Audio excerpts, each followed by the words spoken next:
Presiden Pemilu 2024, dan pada sesi pertama kita akan mendengarkan visi misi dan program kerja masing-masing calon presiden 2024.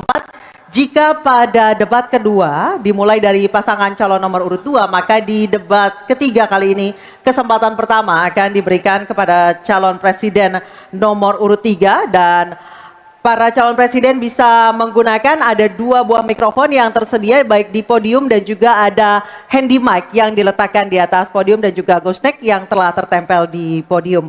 Untuk itu kami persilakan calon presiden nomor urut 3 Bapak Ganjar Pranowo menyampaikan visi misi dan program kerja. Kami persilakan Bapak untuk menuju ke podium. Dalam waktu 4 menit dimulai saat Bapak berbicara.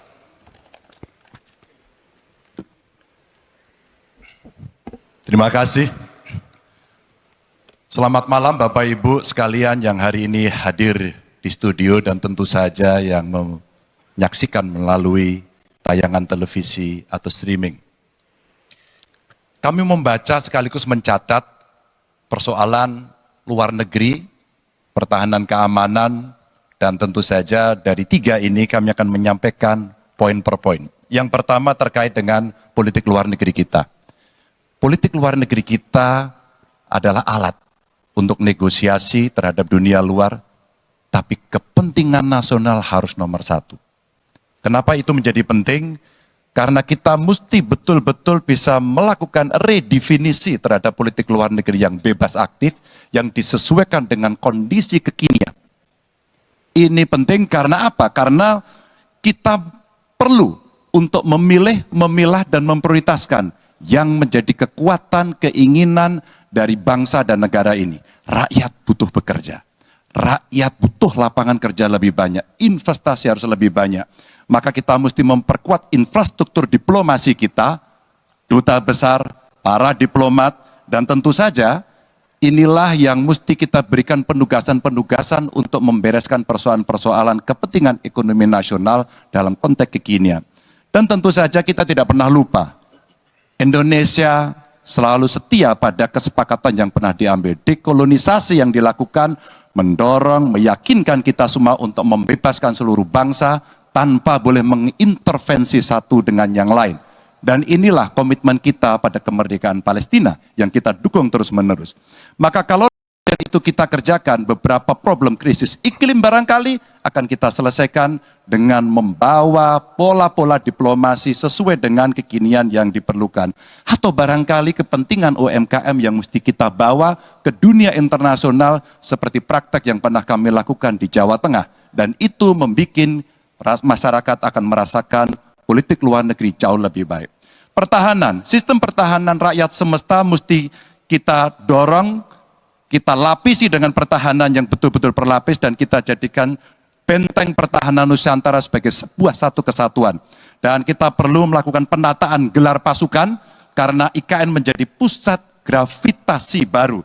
Dan ini bagian dari antisipasi terhadap tarung global antara Amerika Serikat dan Tiongkok. Untuk itulah pertahanan kita mesti masuk pada wilayah 5.0 dengan teknologi sakti, dengan rudal hipersonik, senjata cyber, sensor kuantum, dan sistem senjata otonom. Dan itu bisa dilakukan kalau anggaran dari Kemenhan itu 1-2% dari PDB. Sehingga MEF kita akan bisa tercapai. Karena ini yang mengerikan, di 2024 saya khawatir ini tidak akan tercapai. Untuk keamanan, terorisme, narkoba, pinjaman online, judi online, kekerasan seksual, ini perlu mendapatkan perhatian termasuk TPPU. Maka reformasi kepolisian betul-betul harus mengantisipasi ini dengan penguatan cyber system kita, termasuk pengembangan SDM cyber yang kuat. Polisi yang menjadi pengabdi masyarakat betul-betul akan bisa mengayomi. Seperti kemudian pada saat saya bertemu dengan Ibu Mary Hugeng. Bagaimana Ibu Mary menceritakan bahwa polisi kita mengayomi dengan kesungguhan. Polisi kita hidup dengan sangat sederhana dan mereka punya integritas yang tinggi. Sebagai anak polisi, saya paham betul ini sesuatu yang sulit dan pasti akan bisa kita lakukan. Dan tentu saja inilah capaian-capaian yang akan kita lakukan oleh Ganjar Mahfud. Bismillah, insya Allah kami siap. Baik, terima kasih Bapak Ganjar Pranowo. Kami persilakan kembali ke tempat Pak Ganjar. Kami persilakan kepada Bapak Anies Rashid Baswedan untuk menuju podium menyampaikan visi, misi, dan program kerja dengan waktu 4 menit.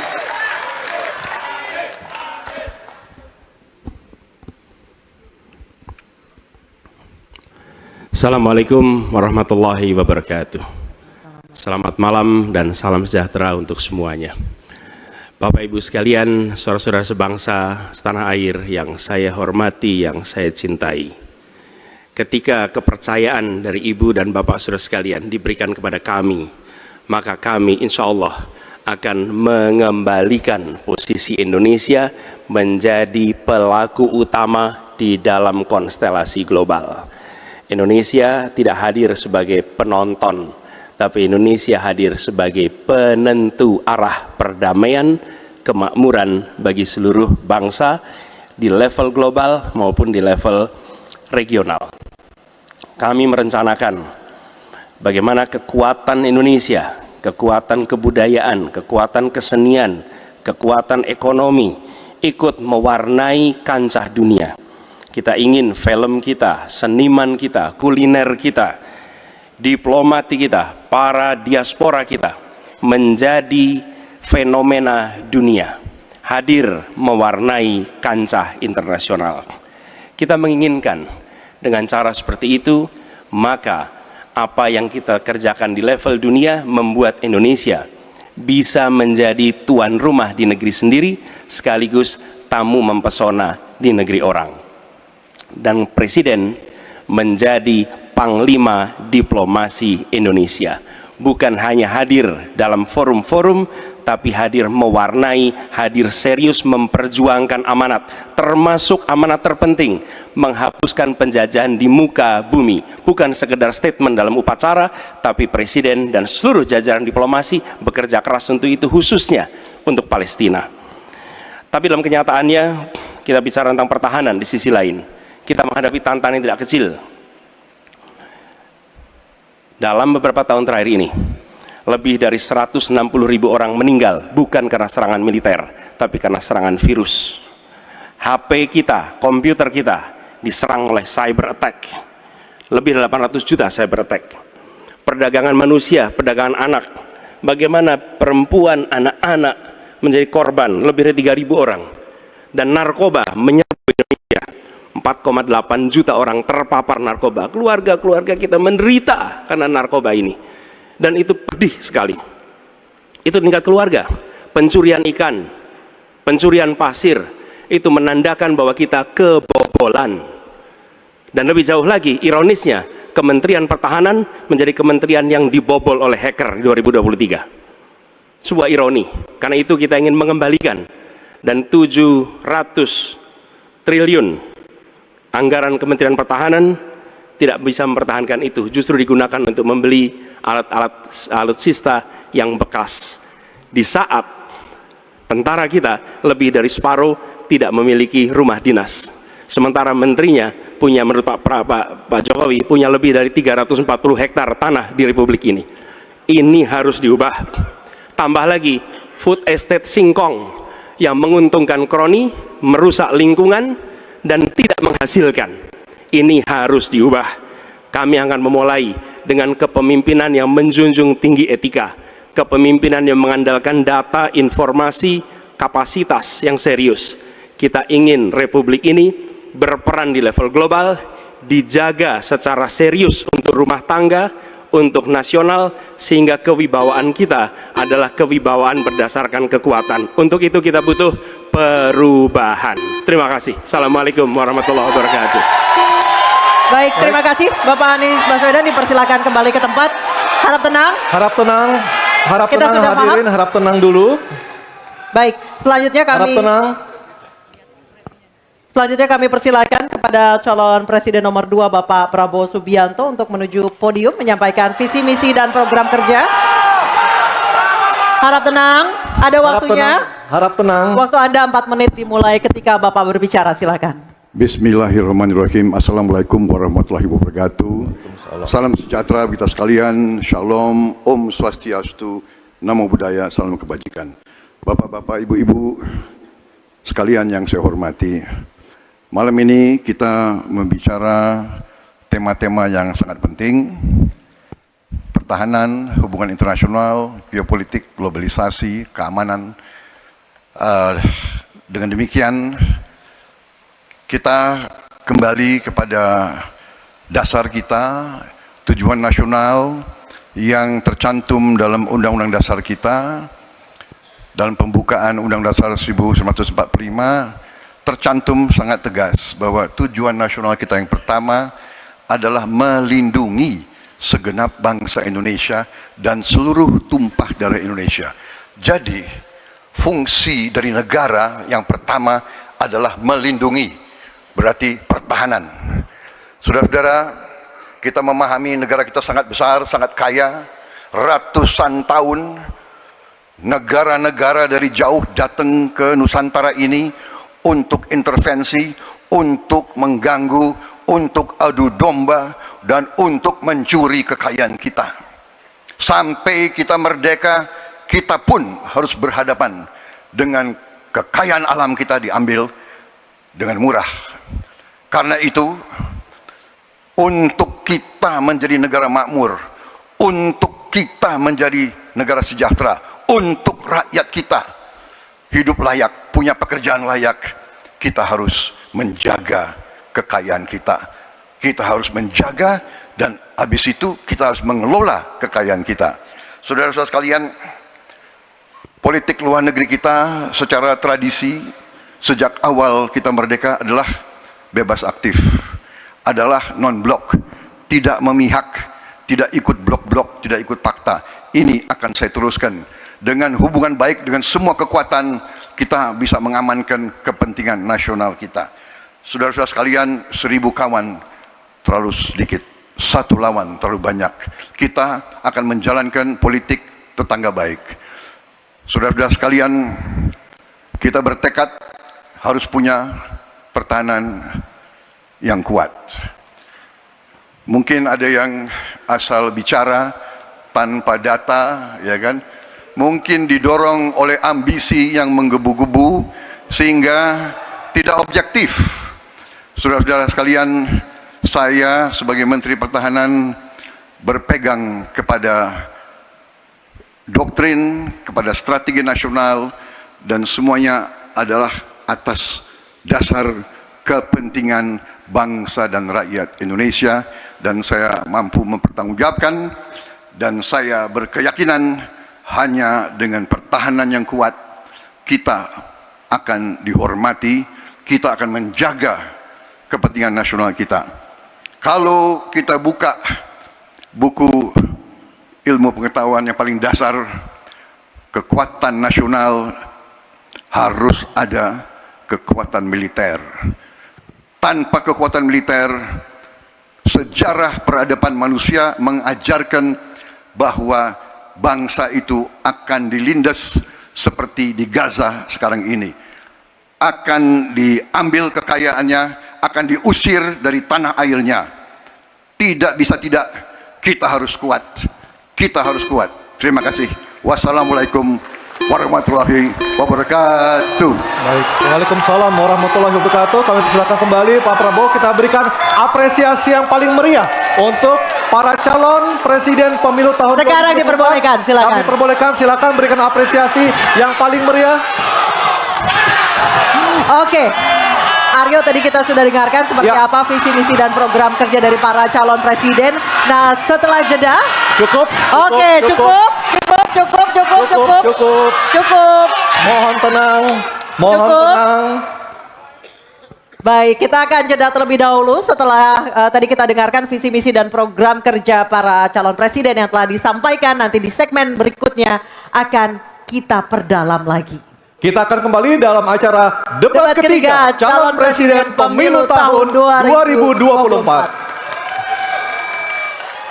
Presiden pemilu tahun 2024. Baik, harap tenang. Harap tenang. Tenang dulu. Acara kita lanjutkan terlebih dahulu. Para hadirin, Bapak dan Ibu sekalian, kita sepakat ya untuk menjaga ketertiban. Baik, kepada 3 calon presiden, Bapak Anies Baswedan, Bapak Prabowo Subianto, dan Bapak Ganjar Pranowo dimohon maju ke podium. Kami persilahkan. Dan pada segmen kedua ini, calon presiden akan menjawab pertanyaan yang telah dibuat 11 orang panelis yang telah dipilih oleh KPU yang berada di sebelah kiri dan kanan saya. Dan selain menjawab pertanyaan dari panelis, masing-masing calon presiden juga diberikan kesempatan untuk saling menanggapi dan saling merespon. Dan perlu kami sampaikan lagi, subtema debat malam hari ini ada 6. Yang pertama, sesuai dengan yang ada daftarnya di depan saya, politik luar negeri, geopolitik, globalisasi, hubungan internasional, keamanan, dan pertahanan. Hadirin sekalian, pada segmen pertama penyampaian visi misi dimulai dengan calon presiden nomor urut 3, maka di segmen kedua ini pendalaman visi misi dan program kerja akan dimulai dengan calon presiden nomor urut 1. Dan kami persilahkan Profesor Angel Damayanti, salah seorang dari panelis, untuk mengambil pertanyaan subtema di dalam fishbowl. Dan nanti diperlihatkan Bu Angel ke moderator dan ke kamera. Pertanyaan apa yang diambil oleh Ibu Angel Damayanti? Pertahanan. Pertahanan. Baik. Dan selanjutnya panelis Ibu Kuri Safitri untuk mengambil undian daftar pertanyaan dari fishbowl. Ya, silakan Bu. Ada A, B, atau C. Kita tidak tahu apa yang diambil hurufnya. Huruf C. Oke, baik. Pertahanan huruf C. Baik, saya ambil ini A, B, C. Baik. Kita akan buka amplop pertanyaannya. Pertanyaannya masih disegel ya. Bapak Ibu yang di rumah juga bisa melihat pertanyaannya masih disegel. Dan kami ingatkan para calon presiden untuk mendengarkan dengan seksama Bapak-Bapak, karena pertanyaan tidak akan kami ulang, hanya akan kami bacakan satu kali. Silakan dibuka Anissa, Baik. lihat apa isi pertanyaannya. Baik, Pertahanan pertanyaan huruf C ya. Ya, pertanyaan untuk calon presiden nomor urut 1, Bapak Anies Baswedan. Pertahanan negara yang tangguh dapat dicapai dengan memanfaatkan teknologi siber, kecerdasan buatan, dan satelit untuk informasi geospasial. Pertanyaannya, apa kebijakan paslon untuk mendapatkan akses teknologi dan pengembangannya guna memperkuat pertahanan Indonesia? Waktu menjawab selama 2 menit, Pak Anies, dimulai dari Bapak berbicara, kami persilahkan. Terima kasih. Sebelum saya menjawab pertanyaan itu, saya mengklarifikasi tadi data yang meleset. Maaf Pak Prabowo, angkanya terlalu kecil. Bukan 320 hektar, tapi 340.000 hektar. Saya klarifikasi. Kemudian Itu pun salah. Melanjutkan Itu pun salah. atas apa yang Bapak, perlu saya Mas, sampaikan. Mas Anies, Pak Prabowo. jangan Pak Prabowo. data Pak yang Prabowo, salah. mohon Pak maaf Prabowo, Bapak. mohon maaf. Ini mohon Nanti tenang ada dulu kesempatannya, hadirin. baik. Mohon tenang. Harap tenang. Mohon tenang. Harap tenang. Harap tenang. Baik, kita akan lanjutkan. Harap tenang Ya. hadirin. Silakan, Bapak. Baik, ini adalah salah satu ancaman non-tradisional yang makin hari makin nyata dirasakan di Indonesia. Kita merasakan keluarga-keluarga kita, HP, komputer, menghadapi tantangan hacking. Karena itulah menurut kami perlu sekali kita membangun satu struktur pertahanan cyber yang serius. Dan ini tidak cukup dengan memberikan tugas pada sekelompok orang. Satu adalah dengan membangun satu sistem yang komprehensif, perencanaan komprehensif yang melibatkan seluruh lembaga termasuk komponen masyarakat. Yang kedua adalah pengadaan teknologi-teknologi terbaru, tapi kuncinya bukan semata-mata pada teknologinya, kuncinya adalah pada pelibatan semua secara semesta. Yang ketiga, yang tidak kalah penting adalah mekanisme untuk merespon balik apabila terjadi kondisi serangan, sehingga bisa memiliki kecepatan untuk recover, kecepatan untuk kembali dalam sistem ketika terjadi serangan-serangan cyber itu. Jadi menyusun ini, satu adalah melibatkan secara komprehensif, yang kedua menggunakan teknologi terbaru, yang ketiga sistem recovery yang cepat. Terima kasih. Baik, terima kasih Pak Anies. Kami persilakan kepada calon presiden nomor urut 2, Bapak Prabowo Subianto, untuk menanggapi calon presiden nomor urut 1 dengan waktu 1 menit saat Bapak berbicara akan dimulai. Silakan Pak. Ya, sekali lagi ya, saya berpandangan Pak Anies juga terlalu teoritis, semuanya bagus, indah, tetapi yang nyata tentang masalah AI, cyber, teknologi tinggi dan sebagainya adalah sumber daya manusianya, awaknya. Saya begitu jadi menteri, saya membentuk 4 fakultas baru di bidang sains, teknologi, engineering, dan mathematics. Kita menyiapkan putra-putri kita terbaik untuk menguasai teknologi, untuk menguasai sains, untuk menguasai artificial intelligence, untuk menguasai cyber. Bukan barang yang kita beli, kita harus kuasai know-how-nya, kita harus kuasai sistem yang harus kita pegang. Dan menurut saya itu adalah inti daripada masalah. Tidak hanya bicara-bicara yang baik-baik saja. Waktu sudah habis Pak Prabowo. Selanjutnya calon presiden nomor urut 3 Bapak Ganjar Pranowo untuk Baik menanggapi. hadirin kami harap tenang. Hadirin kami harap tenang. Silakan Bapak Ganjar Pranowo untuk menanggapi jawaban calon presiden nomor urut 1. Waktu Anda 1 menit dimulai ketika berbicara. Yang pertama kita mesti menguatkan BSSN. Dan kita penting untuk membuat security system yang baik. Bahkan selain membangun SDM dan infrastruktur yang baik, maka kecepatan internetnya dan coveragenya harus tinggi. Maka kalau kita kemudian membuat satu sistem infrastruktur yang bagus, jangan dikorupsi. Ini yang kemudian jadi persoalan. Maka tidak pernah selesai. Dan tentu saja LPDP itu punya potensi yang sangat tinggi untuk memberangkatkan orang-orang, anak-anak hebat ke sana. Namun demikian, ketika mereka sudah balik, mereka mesti diberikan ruang untuk bisa bekerja. BRIN bisa kita libatkan. Ya, mereka bisa membuat kolaborasi yang sangat bagus. Bahkan kemudian pengamanan di kepolisian, saya kira perlu cyber institution yang dipimpin oleh Jenderal Bintang 3. Dan kita perlu duta besar cyber. Baik, masih ada sisa waktu? Ya. Baik, cukup. Dan sekarang Harap tenang. hadirin harap tenang, kita berikan kesempatan kepada 3 orang capres kita untuk berbicara. Kami persilakan pada Pak Anies untuk menanggapi 2 capres sebelumnya. Silakan Pak Anies, waktu 1 menit. Memang benar, membangun sistem itu salah satunya. Satu adalah perangkat lunak, satu adalah perangkat kerasnya. Dan itu salah satunya adalah seperti disampaikan terkait dengan sumber daya manusia.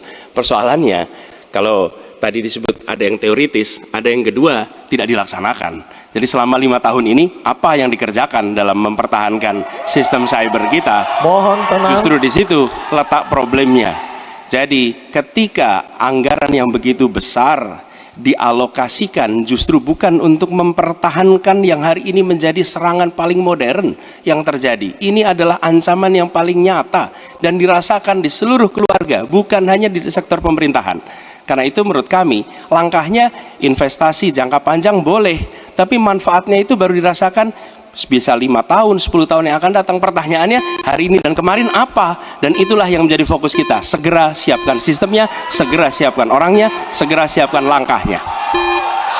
Baik, masih ada waktunya Bapak. Waktu habis. Baik, terima kasih. Harap tenang Bapak Ibu, Harap tenang, hadirin yang ada acara di sini. masih harus kita lanjutkan. Harap tenang Kita Bapak sudah dan Ibu. dengarkan bersama-sama tadi tata tertibnya seperti apa, mohon tenang. Kita lanjutkan, selanjutnya beralih ke pertanyaan kedua untuk calon presiden nomor urut 2 Bapak Prabowo Subianto. Untuk itu kami persilahkan kepada panelis Profesor Evi Fitriani untuk mengambil pertanyaan subtema di dalam fishbowl dan diperlihatkan kepada seluruh hadirin, moderator, dan para calon.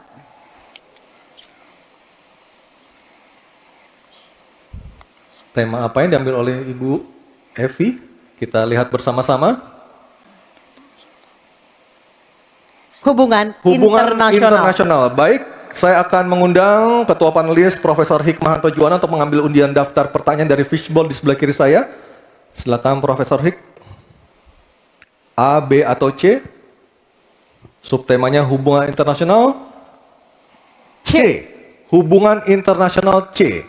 Oke. Baik, kita Ambil. akan lihat hubungan internasional C. Ya, Baik, silakan terima kasih. Anissa. Masih tersegel. Masih tersegel dengan rapi. Bapak Ibu bisa melihat masih tersegel dengan rapi. Kita akan buka amplop pertanyaan sesuai dengan undian. Kami ingatkan kembali para calon presiden untuk mendengarkan dengan seksama karena pertanyaan tidak akan kami ulang. Pertanyaan untuk calon presiden nomor urut 2 Bapak Prabowo Subianto. Sebagai inisiator Dasar-Sila Bandung 1955, Indonesia menginspirasi dunia dalam membangun kerjasama Selatan-Selatan. Pertanyaannya, apa strategi paslon untuk menyusun peta jalan yang lebih konkret dalam memperkuat kerjasama tersebut? Waktu Silakan. menjawab 2 menit Pak Prabowo, kami persilahkan. Baik, dalam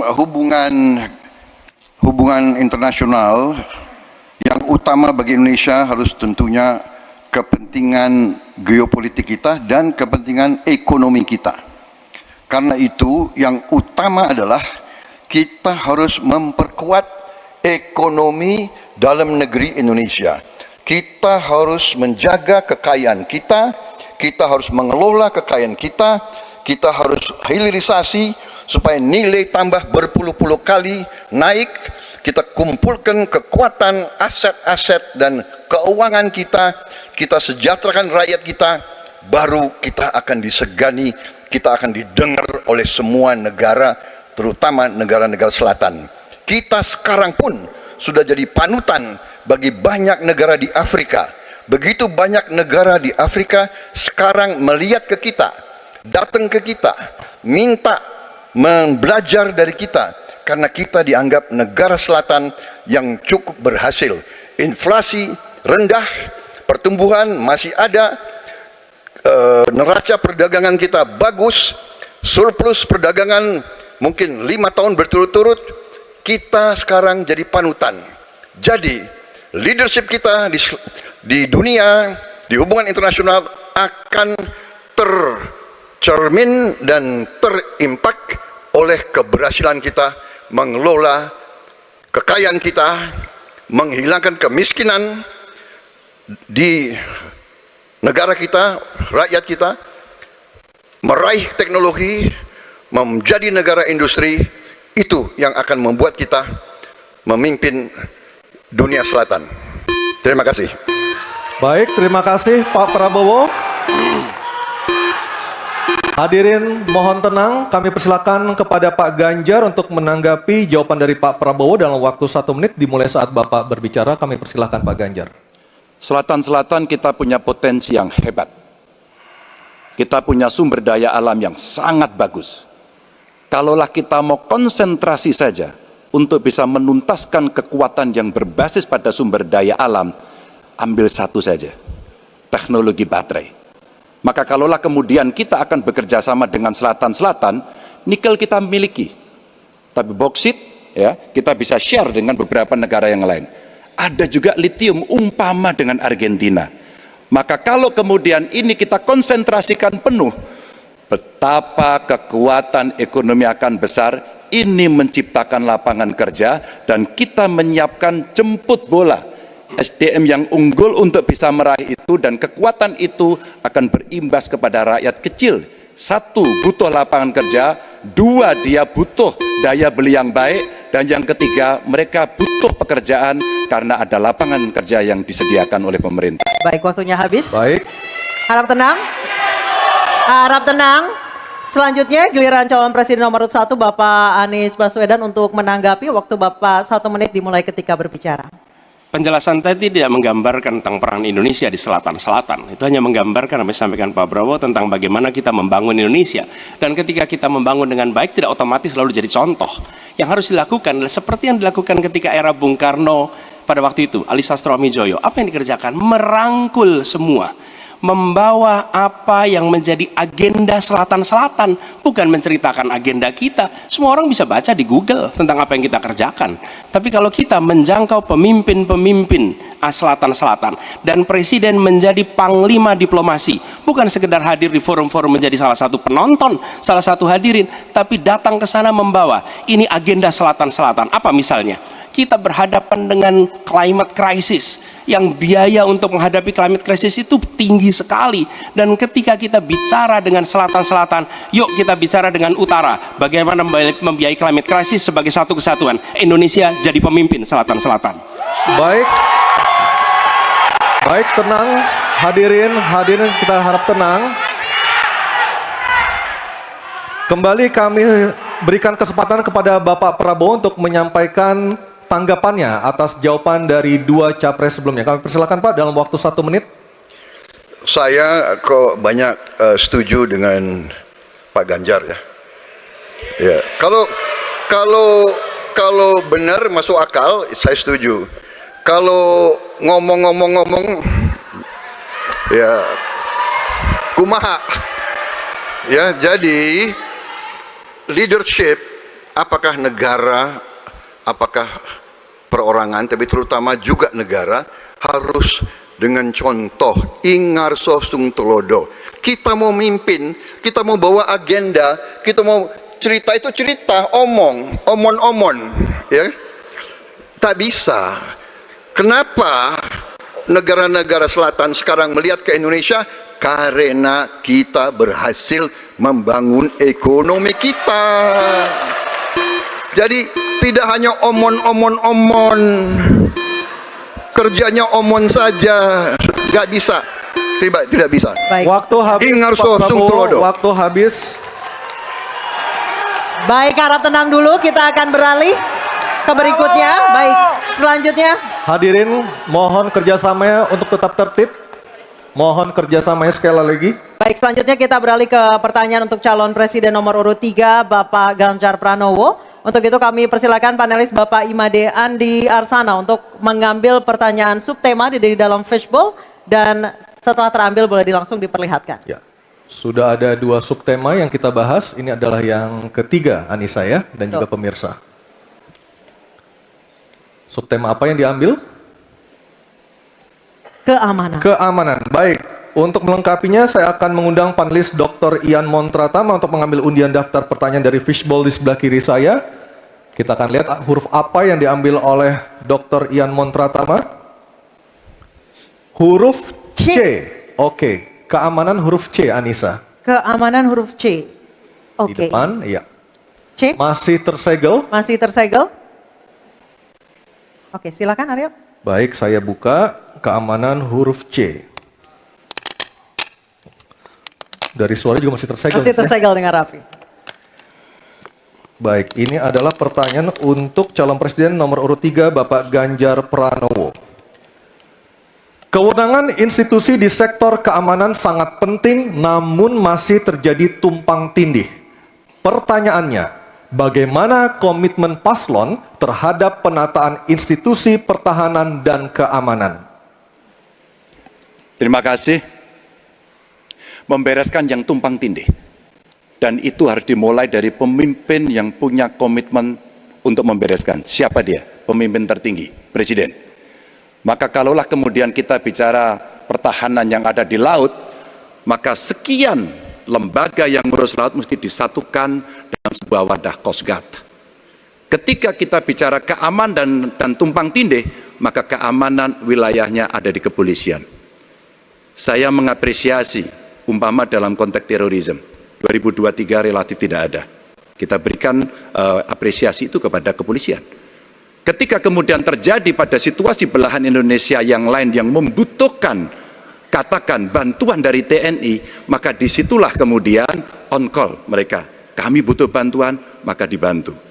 Tapi pada sisi yang lain, pembenahan yang tumpang tindih ini di daerah sebenarnya juga bisa disupport agar keamanan bisa berjalan dengan baik. Siapa mereka pelaksana di daerah? Forkompimda. Kita tidak pernah membiarkan situasi negara diurus oleh pusat saja. Kita mesti mengambil inisiatif karena peran-peran sampai tingkat lokal itu ada. Bahkan tokoh masyarakat, tokoh agama mesti kita lakukan. Maka seluruh yang tumpang tindih dari sisi regulasi, 1 perlu harmonisasi, 2 perlu sinkronisasi. Dan pada tingkat tidak ada keputusan, maka pemimpin tertinggi harus berani mengambil keputusan itu. Sehingga tumpang tindih yang selama ini selalu saja menjadi perdebatan yang tidak ada hentinya, maka diselesaikan di meja presiden.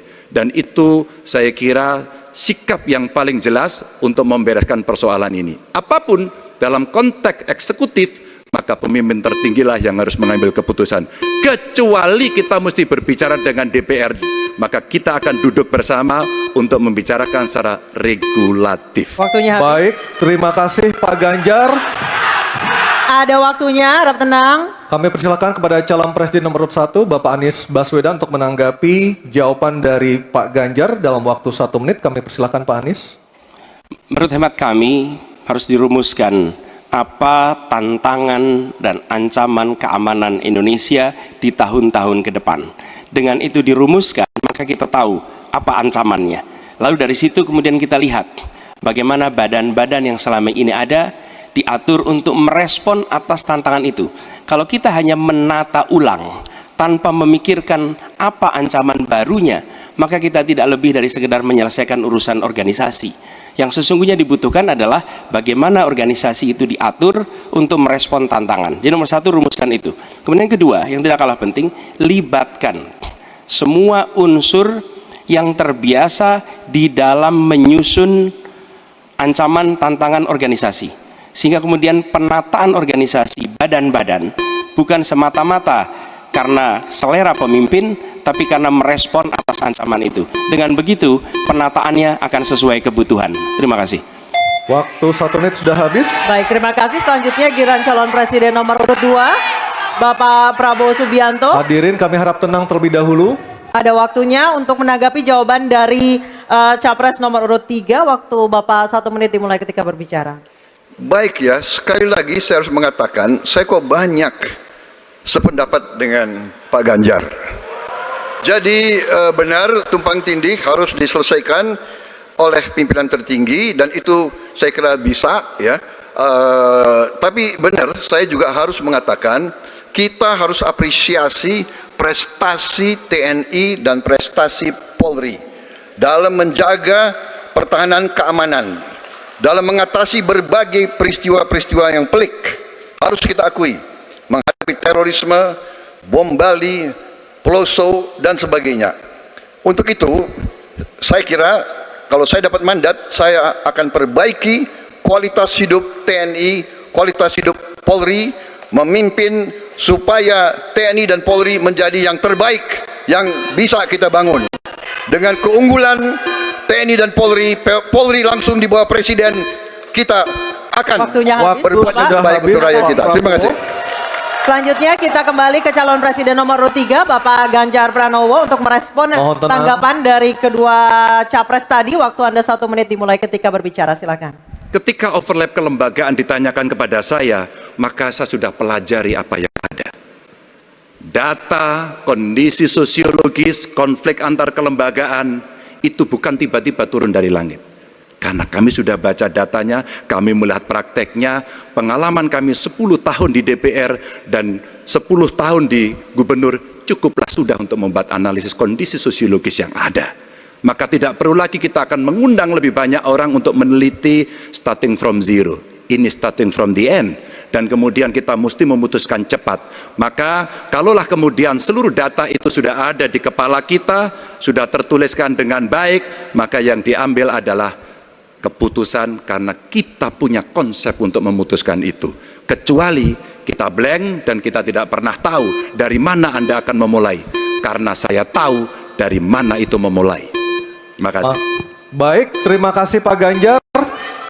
3 capres sudah memberikan jawabannya di segmen ini. Kita akan jeda terlebih dahulu dan kita masih akan terus kembali, Anissa ya. Betul, sejumlah gagasan nanti akan kembali disampaikan oleh para calon presiden 2024 dalam jawaban dan tanggapan para calon presiden kita nanti usai jeda. Dan pemirsa tetap bersama kami di debat ketiga calon presiden pemilu tahun 2024. Kita malam hari ini kita sepakat untuk menjaga ketertiban. Baik, dimohon tenang. Baik, kepada 3 calon presiden, Bapak Anies Baswedan, Bapak Prabowo Subianto, dan Bapak Ganjar Pranowo. Mohon kita sudah sepakat, Bapak-bapak, Ibu-ibu, tadi untuk menjaga ketertiban. Oke, kami mohon untuk menuju ke podium, Bapak-bapak. Baik, di segmen ini kami akan kembali dengan pendalaman visi misi dan program kerja calon presiden 2024 dengan memberikan pertanyaan yang telah dibuat oleh 11 panelis. Namun sebelum itu kami ingatkan sekali lagi para hadirin dimohon untuk tenang dan supaya acara ini dapat berlangsung dengan kondusif. Dan menghormati hak berbicara Betul. calon presiden yang sedang berbicara, Nisa ya. Dan untuk segmen ketiga ini pertanyaan dimulai untuk calon presiden nomor urut 2 Bapak Prabowo Subianto, dan kami persilakan kepada panelis Ibu Iren Gayatri untuk mengambil undian subtema pertanyaan di dalam fishbowl. Kami persilakan Bu Iren.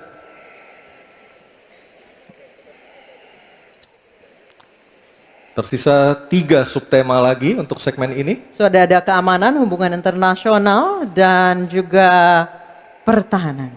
Ya. Diperlihatkan Ibu Iren.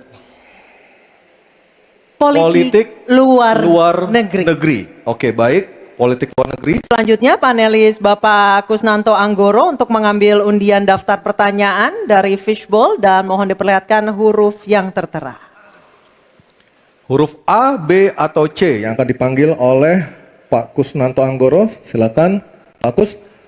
Huruf C, politik luar negeri. Baik, saya Huruf akan C, ambil politik luar negeri. amplopnya. C, politik luar negeri masih tersegel. Silakan Anissa. Baik, ini amplopnya masih tersegel, Bapak Ibu. Dan kami ingatkan sekali lagi para calon presiden untuk mendengarkan dengan seksama karena pertanyaan tidak akan kami ulangi. Dan pertanyaan untuk calon presiden nomor urut 2 Bapak Prabowo Subianto. Utang luar negeri adalah instrumen pembayaran yang sah. Namun ada risiko intervensi kedaulatan oleh negara pemberi utang. Pertanyaannya, apa kebijakan paslon untuk menghindari intervensi kedaulatan Indonesia akibat utang yang terus bertambah? Waktu menjawab 2 menit Pak Prabowo, kami persilahkan. Baik, mengenai utang luar negeri, ternyata Indonesia sekarang hutang luar negeri kita sebagai rasio perbandingan terhadap produk domestik bruto kita salah satu terendah di dunia. Jadi masih kita sekitar berada di sekitar 40%, sedangkan banyak negara jauh di atas kita. Kedua, kembali lagi dengan manajemen yang prudent, pengelolaan yang baik, dan dengan strategi ekonomi yang tepat, terutama dengan hilirisasi, di mana kita bisa mendapat keuntungan sebagai bangsa, ini memperkuat posisi tawar kita. Jadi saya kok tidak terlalu khawatir negara lain mau intervensi kita soal hutang. Kita sangat-sangat dihormati, kita tidak pernah default. Saya keliling seluruh dunia, mereka sangat hormat dengan Indonesia, kita tidak pernah gagal hutang, dan saya sangat optimis. Tapi kembali, kita harus punya kekuatan pertahanan yang kuat, supaya tidak bisa diintervensi, tidak bisa digertak, tidak bisa diintimidasi. Hanya dengan kekuatan kita akan dihormati, dan kita akan amankan kekayaan kita, amankan ekonomi kita, amankan pembangunan kita menuju Indonesia makmur, Indonesia kaya. Terima kasih.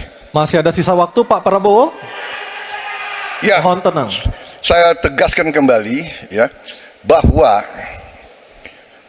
pelajaran sejarah manusia yang lemah akan selalu ditindas. Kita lihat saja apa yang terjadi di Gaza. Kita tidak boleh lemah, kita tidak boleh Baik, waktu habis. dilindas oleh bangsa lain. Pak Prabowo, kami persilakan kepada calon presiden nomor urut 1 Bapak Anies Baswedan untuk menanggapi jawaban dari capres nomor urut 2 dalam waktu. Oke, silakan Anissa. Baik, selanjutnya capres nomor urut 2, jawaban capres nomor urut 2 akan ditanggapi oleh calon presiden nomor urut 3 Bapak Ganjar Pranowo. Kami persilakan Bapak, waktu Anda 1 menit. Kita membaca buku Convention of Economic Hitman dari John Perkin bahwa hutang-hutang itu memang bisa mematikan. Maka hati-hati kalau mau hutang. Terutama pada infrastruktur yang punya risiko tinggi. Kita mesti hitung betul, kita mesti prudent betul. Karena ini pernah dilakukan dan membuat banyak negara kolaps karena hutang. Namun demikian, kalau mau pakai kekuatan dalam negeri, artinya wajib hukumnya kita mendorong ekonomi tumbuh 7%, kemudian govern berjalan bisa dengan baik, maka ICOR bisa turun 4%, dan kemudian kita mesti betul-betul anti korupsi. Kalau itu tidak dilakukan, maka tidak akan tumbuh ekonomi yang ada di tempat kita. Ease of doing business mesti dilakukan. Hanya saja memang kalau kita bicara pada industri pertahanan kita, mesti kita kuatkan industri dalam negeri. Jadi mohon maaf kaitan dengan hutang, no utang, no usang. Sehingga alutsista kita betul-betul kita lakukan transfer of teknologi dari dalam negeri. Waktunya Baik, habis. waktu sudah habis. Mohon tenang, mohon tenang, mohon tenang. Sekali lagi mohon tenang. Kami persilakan kepada calon presiden nomor urut 1 Bapak Anies Baswedan menanggapi jawaban dari capres nomor urut 2 dalam waktu 1 menit, Pak Anies. Sebaiknya disebutkan berapa persentase yang ideal, Pak, untuk kita di Indonesia. Kalau hanya mengatakan bahwa kita termasuk yang terbaik, berapa angkanya? Menurut hemat kami, kita harus bisa mencapai maksimal angka 30% dari GDP. Sehingga kita aman di situ, di bawah 30%. Dan itu caranya apa? Dengan satu, menata hutangnya, yang kedua membesar GDP-nya. Yang tidak kalah penting adalah melakukan pengembangan skema-skema yang lebih kreatif dalam mencari hutang luar negeri, termasuk pelibatan swasta. Lalu memastikan bahwa ada perluasan wajib pajak yang harapannya nanti akan memperkuat juga GDP kita, di samping mengurangi kebocoran pajak. Dan hutang-hutang yang kita gunakan untuk aktivitas produktif. Jangan hutang itu digunakan untuk kegiatan yang non produktif. Misalnya hutang dipakai untuk membeli alutsista bekas oleh Kementerian Pertahanan. Itu bukan sesuatu yang tepat. Justru kita harus sebaliknya yang kita kerjakan.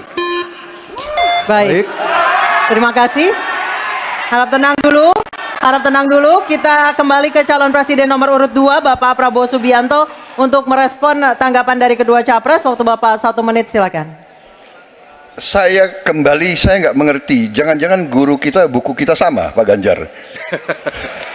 Kok saya banyak sependapat. Terus aja. Saya akan bilang AA. Saya bukan orang macam-macam. Tapi Pak Anies, saya kira Pak Anies perlu belajar ekonomi lagi, ya kan? Jadi kalau bilang ideal 30%, dasarnya apa? Yang di bawah kita itu Arab Saudi, Rusia, pokoknya negara-negara yang punya sumber alam yang luar biasa. Tetapi 40% ya salah satu terendah sekarang. Jadi kalau kita mau bangun industri, tadi saya setuju sebagian dari yang Bapak sampaikan. Oh iya, kenapa? Yang penting utang itu produktif. Itu saya setuju. Tapi kita bisa sampai 50%, tidak ada masalah. Kita tidak pernah default. Kita tidak pernah default. Kita dihormati di dunia. Baik. Terima kasih. Baik, terima kasih. Baik, kita beralih ke pertanyaan untuk calon presiden nomor urut 3 Bapak Ganjar Pranowo. Kami persilakan panelis Laksamana TNI Purnawirawan Profesor Dr. Marsetio mengambil undian sub pertanyaan kelima dalam fishbowl. Baik. Tinggal tersisa 2 pertanyaan lagi. Apa yang diambil oleh Pak Marsetio? Kita perlihatkan ke kamera, Pak. Geopolitik. Baik, geopolitik adalah subtema kelima. Dan selanjutnya kami persilakan kepada panelis Bapak Philip J. Vermonte untuk mengambil undian daftar pertanyaan dari dalam fishbowl.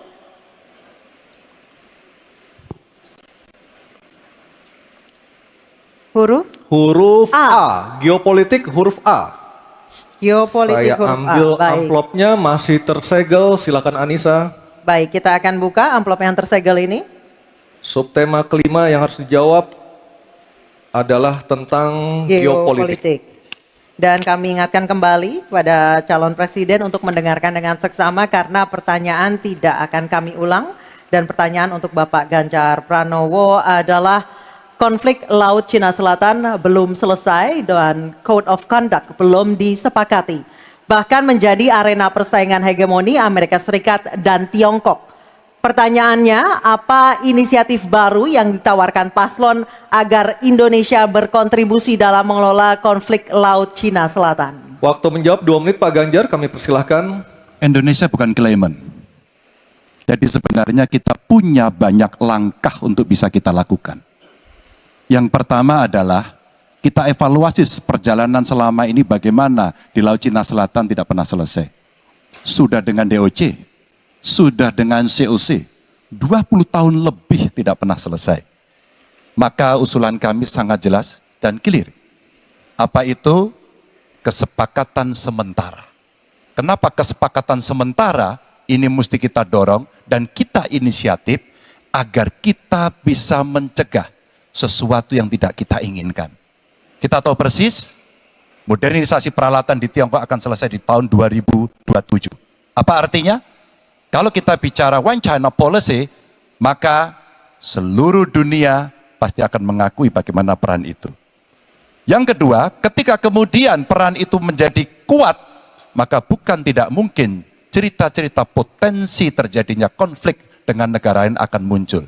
Mungkin perangnya tidak sampai ke Indonesia, tapi pada sisi lain kita bisa kena dampak. Yang berikutnya, bagaimana patroli bisa kita perkuat juga di wilayah Laut Cina Selatan. Maka kita butuh tanker-tanker terapung yang bisa dipakai untuk tentara-tentara TNI Angkatan Laut kita untuk bisa berpatroli. Sehingga logistiknya menjadi sangat murah. Tidak lagi kembali ke titik awal atau mereka bilang kami hanya pergi. Kalau kembali kami tidak bisa lagi karena logistik kami habis. Maka inilah titik-titik penting yang mesti kita dorong dan kita akan bisa membawa posisi inisiatif ini untuk membuat tadi yang saya sampaikan adalah kesepakatan sementara untuk menghindari potensi-potensi yang lainnya lebih tinggi. Kita akan meredam dengan cara itu. Terima kasih. Baik, terima kasih Pak Ganjar.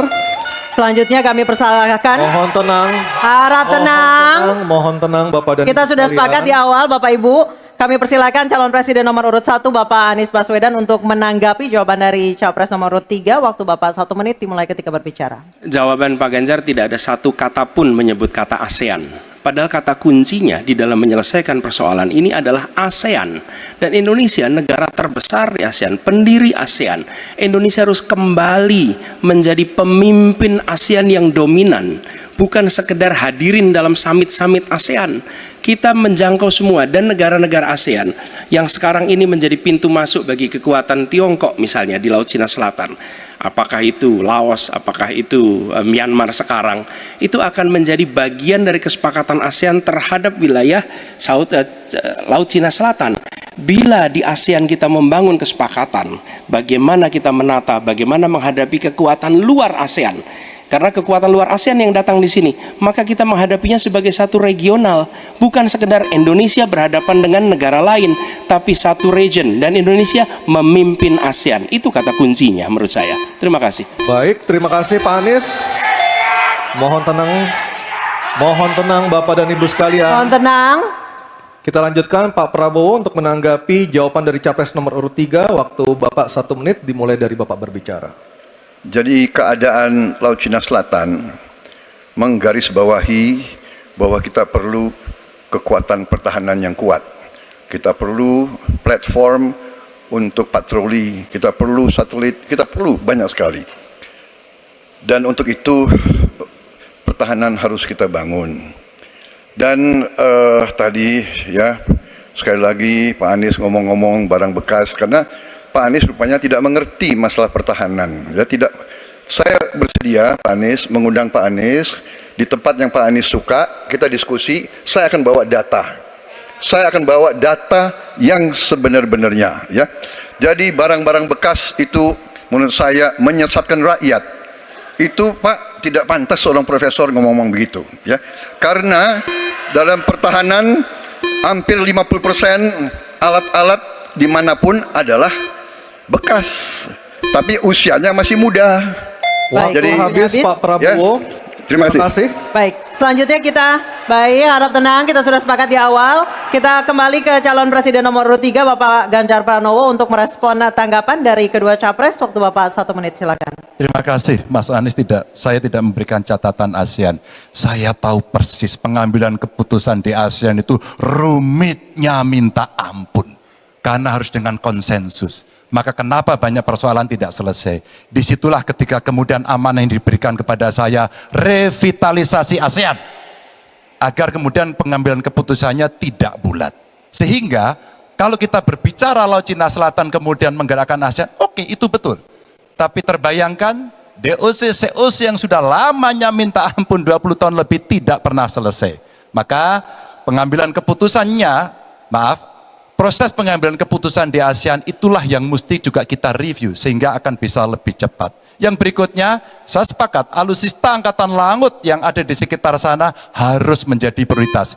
Dan begitu saya jadi presiden, kita tunjukkan kedaulatan kita, gas yang ada di Natuna Utara harus dieksploitasi oleh kita sendiri untuk menunjukkan power kita pada Waktu dunia. sudah habis Pak Ganjar, terima kasih.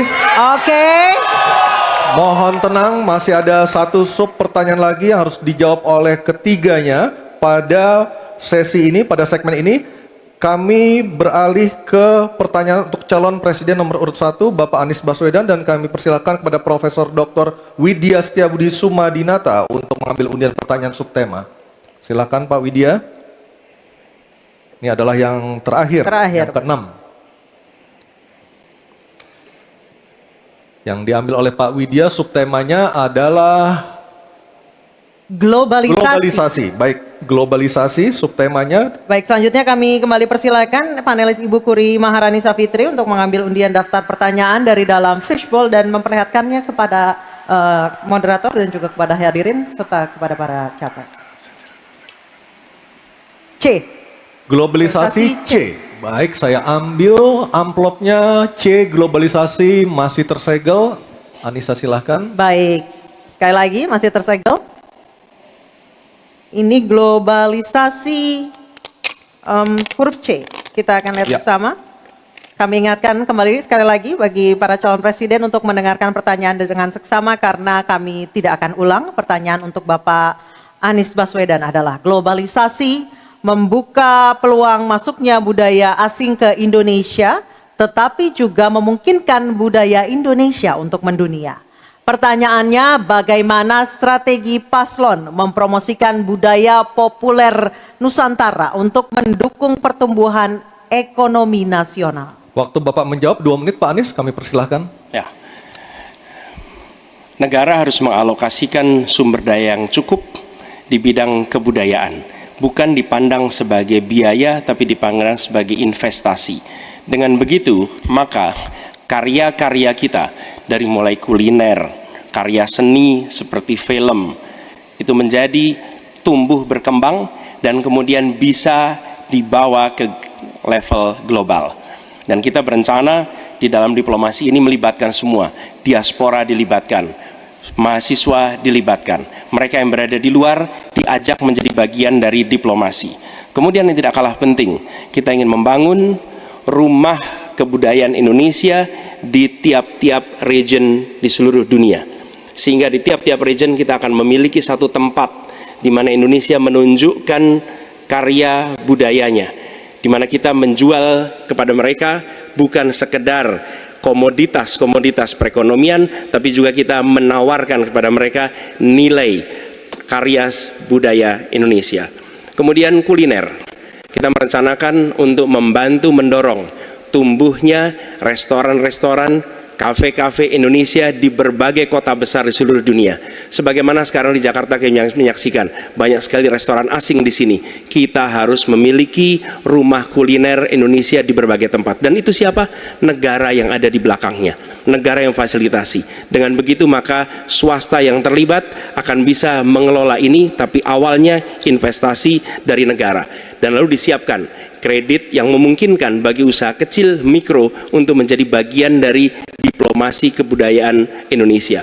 Kemudahan di dalam permodalan, kemudahan di dalam mengakses pasar internasional, itu semua dilakukan supaya seluruh jajaran bisa terlibat di dalam kampanye diplomasi kebudayaan Indonesia. Terima kasih. Baik, terima kasih Pak Anies. Baik, selanjutnya calon presiden nomor urut 2.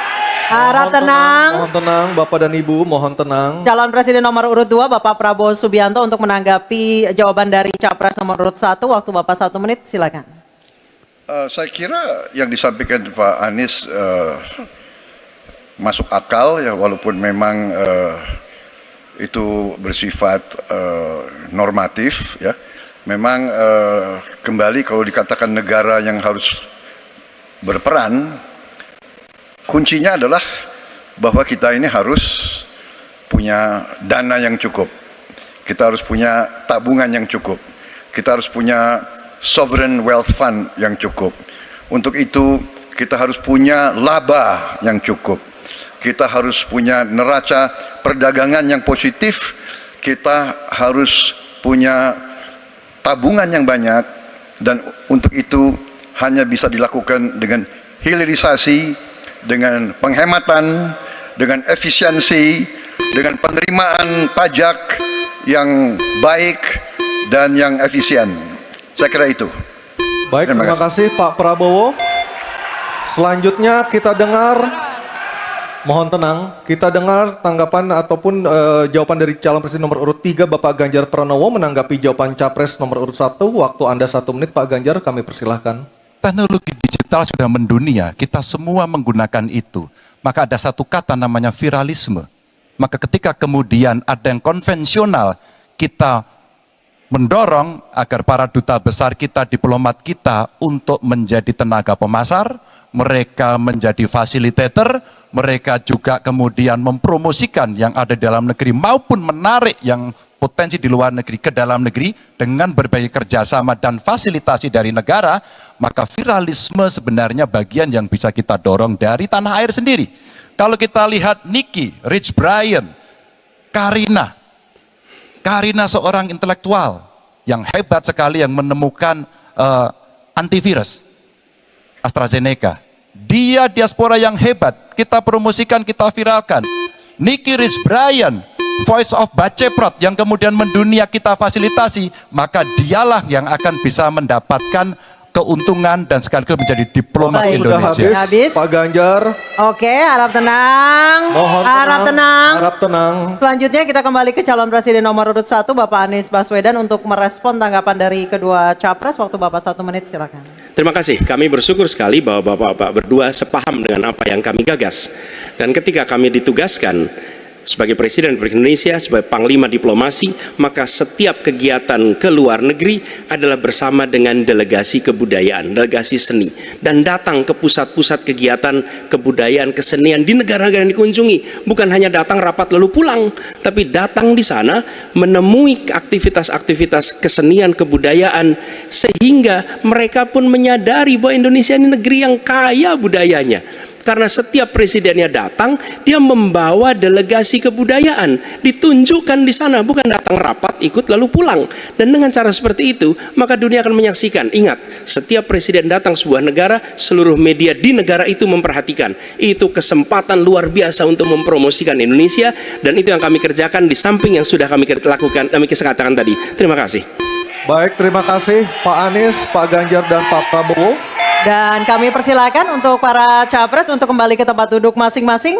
Dan kita akan jeda sejenak, dan debat ketiga calon presiden pemilu tahun 2024 masih akan terus kembali. Kali ini bukan mau jawab pertanyaan dari panelis, tetapi Betul. pertanyaan dari antar calon presiden. Akan ada bertanya dan menjawab dari para calon. Keriuhan, karena di segmen ini calon presiden bisa saling bertanya. Jadi kami mohon kerjasama dan komitmen dari para hadirin, dari Bapak dan Ibu sekalian untuk tetap menjaga ketertiban dan memberikan hak yang sama kepada calon presiden yang sedang berbicara untuk bisa menampilkan performa terbaiknya. Dan kami undang Pak Prabowo, Pak Ganjar, dan Pak Anies untuk maju ke podium. Kami persilakan, Pak. Baik, jawaban pertanyaan akan ditanggapi oleh capres penanya dan selanjutnya akan direspon kembali oleh calon presiden yang menjawab. Sebelumnya kepada para calon presiden 2024 mohon diingat untuk melakukan tanya jawab sesuai tema debat pada malam hari ini, yakni pertahanan, keamanan, hubungan internasional, globalisasi, geopolitik, dan politik luar negeri. Dan jika menggunakan singkatan atau terminologi, maka wajib untuk memberikan penjelasan dari pertanyaan yang dimaksud. Sepakat ya? Baik, kita sepakat. Mohon tenang. Dan kesempatan pertama di segmen ini kami berikan kepada calon presiden nomor urut 3 Bapak Ganjar Pranowo untuk bertanya kepada calon presiden nomor urut 1 Bapak Anies Baswedan. Waktu Pak Ganjar 1 menit dimulai saat Bapak berbicara.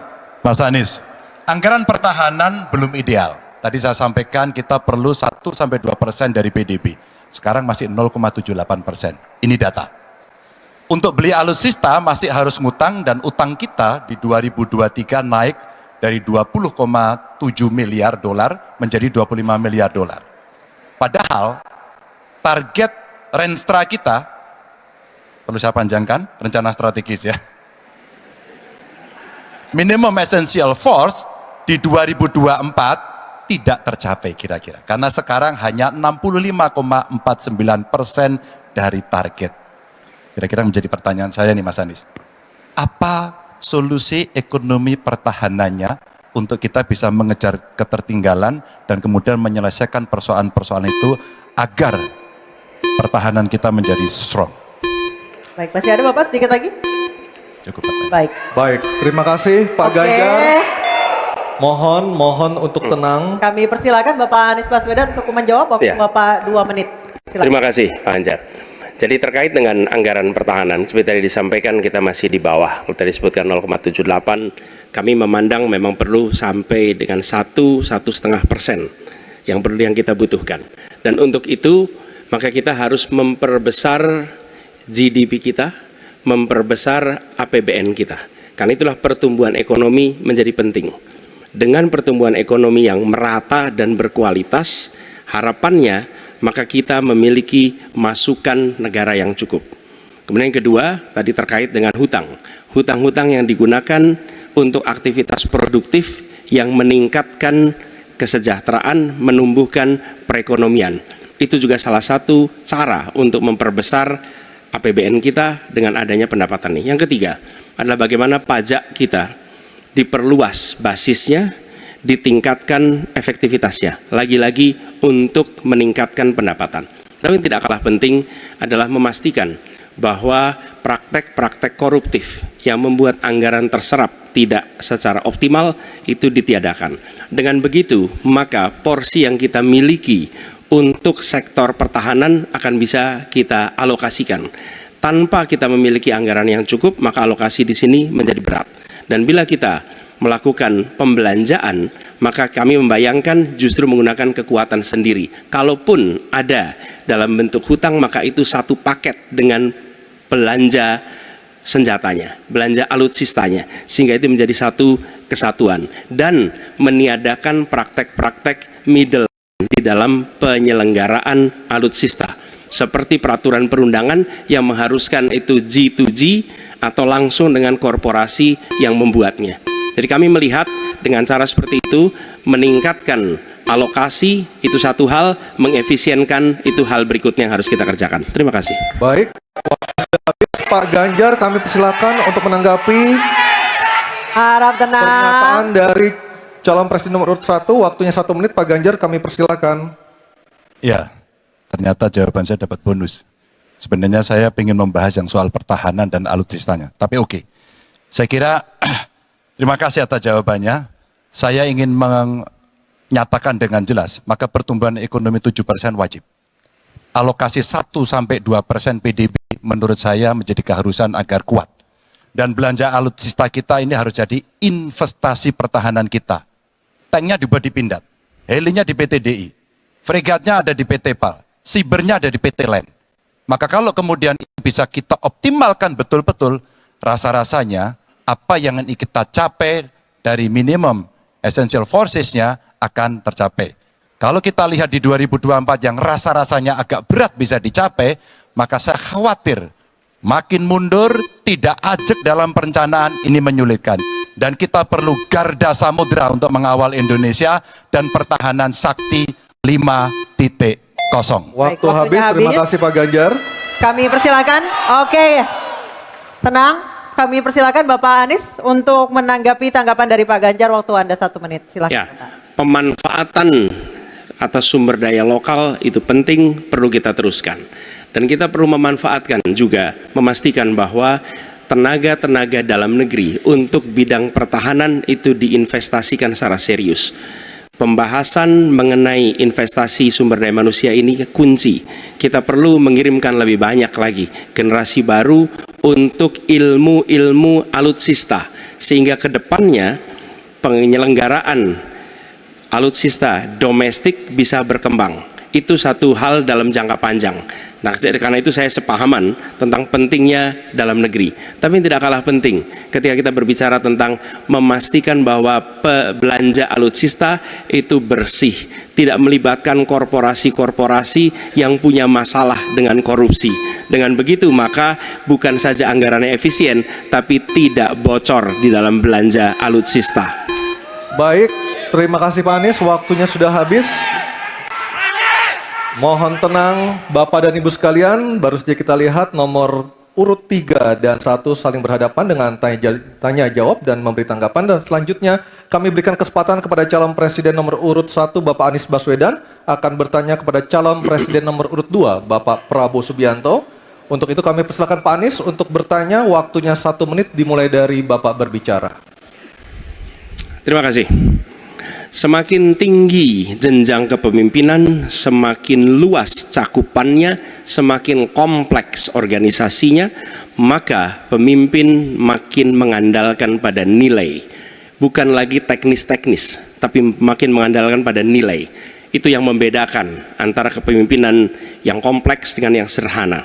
Nah, pertanyaan yang ingin saya sampaikan kepada Bapak adalah apa hubungan antara standar etika seorang pemimpin negara dengan kemampuannya dalam menjaga pertahanan, keamanan, dan kedaulatan negara.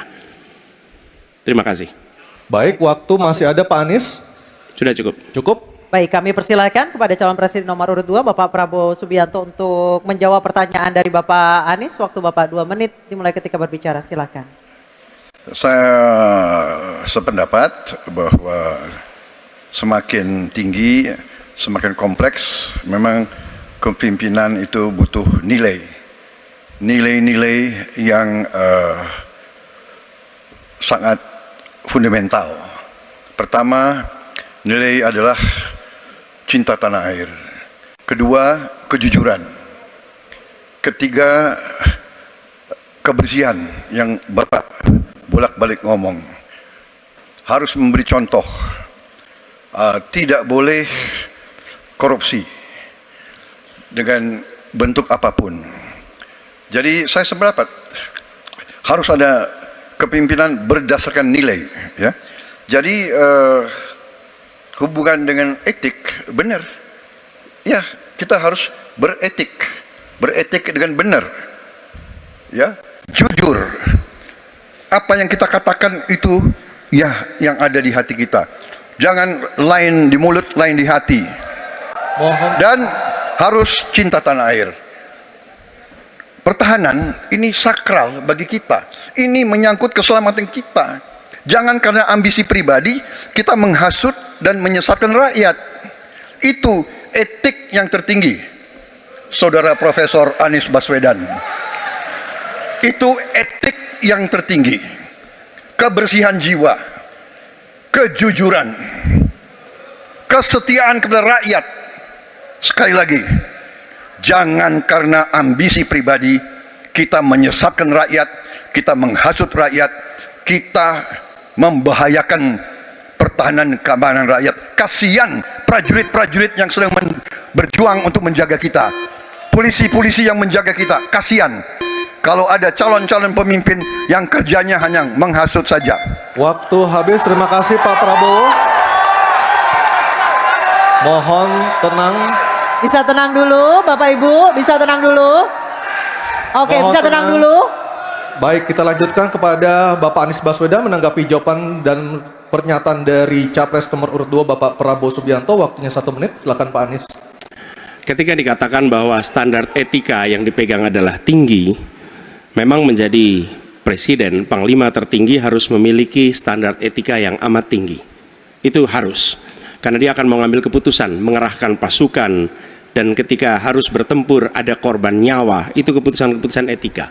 Tapi dalam kenyataannya Pak, ketika Bapak memimpin di Kementerian Pertahanan, banyak orang dalam pengadaan alutsista, PT Teknologi Militer Indonesia, Indonesia Defense Security, lalu orang dalam pengelolaan food estate, lalu ada kejadian-kejadian di mana kita semua menyaksikan ketika ada pelanggaran etika dan Bapak tetap jalan terus dengan cawapres yang melanggar etika, artinya ada kompromi atas standar etika.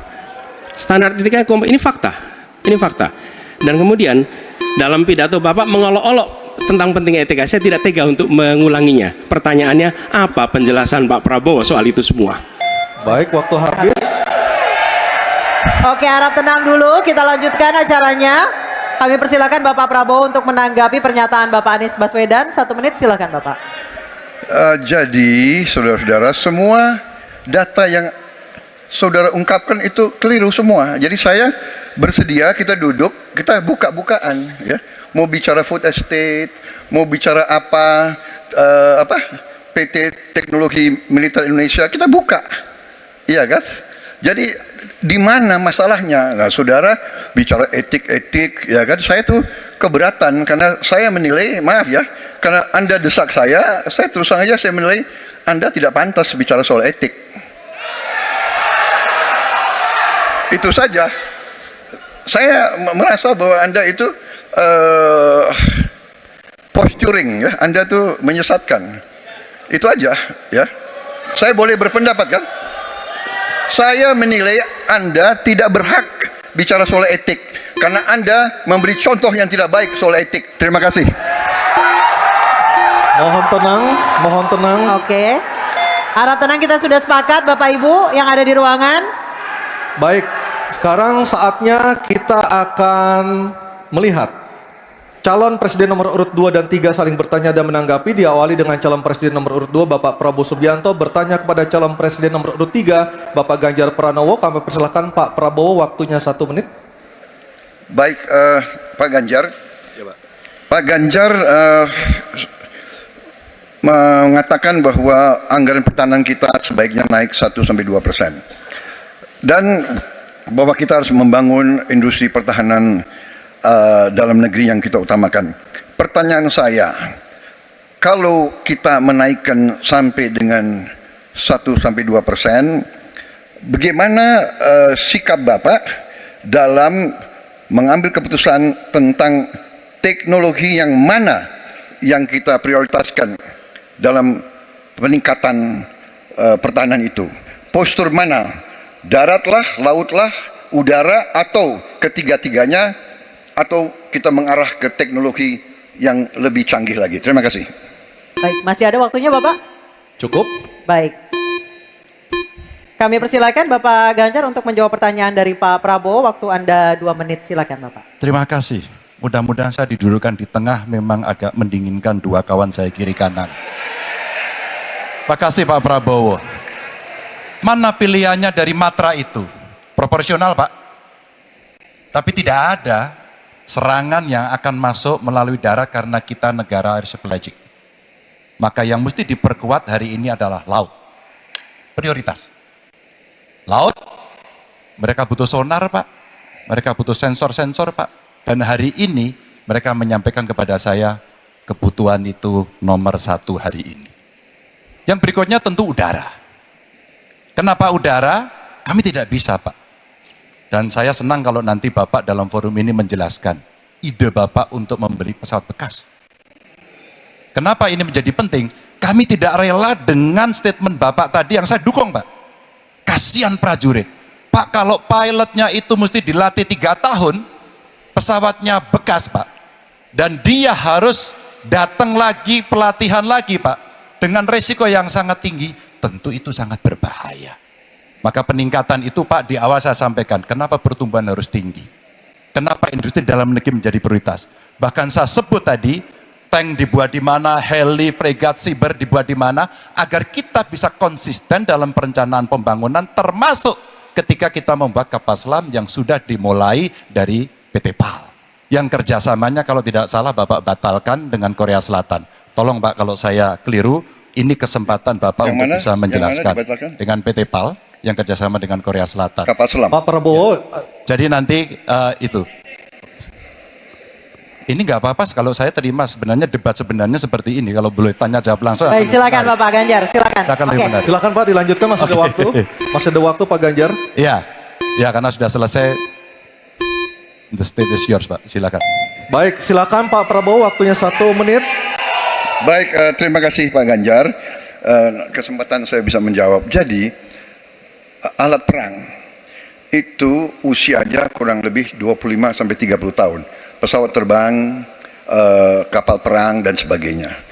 Jadi bukan soal bekas dan tidak bekas, tapi usia pakai, ya. Kemudahan. Jadi pesawat umpamanya pesawat Mirage 2005 yang ada di Qatar yang rencananya kita ingin akuisisi itu usia pakainya masih 15 tahun, Pak. Dan teknologi ini mengarah kepada yang lebih canggih. Kita menunjukkan yang canggih, yang terbaru. Tapi kalau kita beli baru, datangnya Pak, baru 3 tahun, dan operasionalnya itu baru 7 tahun Pak. Nah sementara 3-7 tahun ini, kita perlu deterrent, kita perlu kemampuan.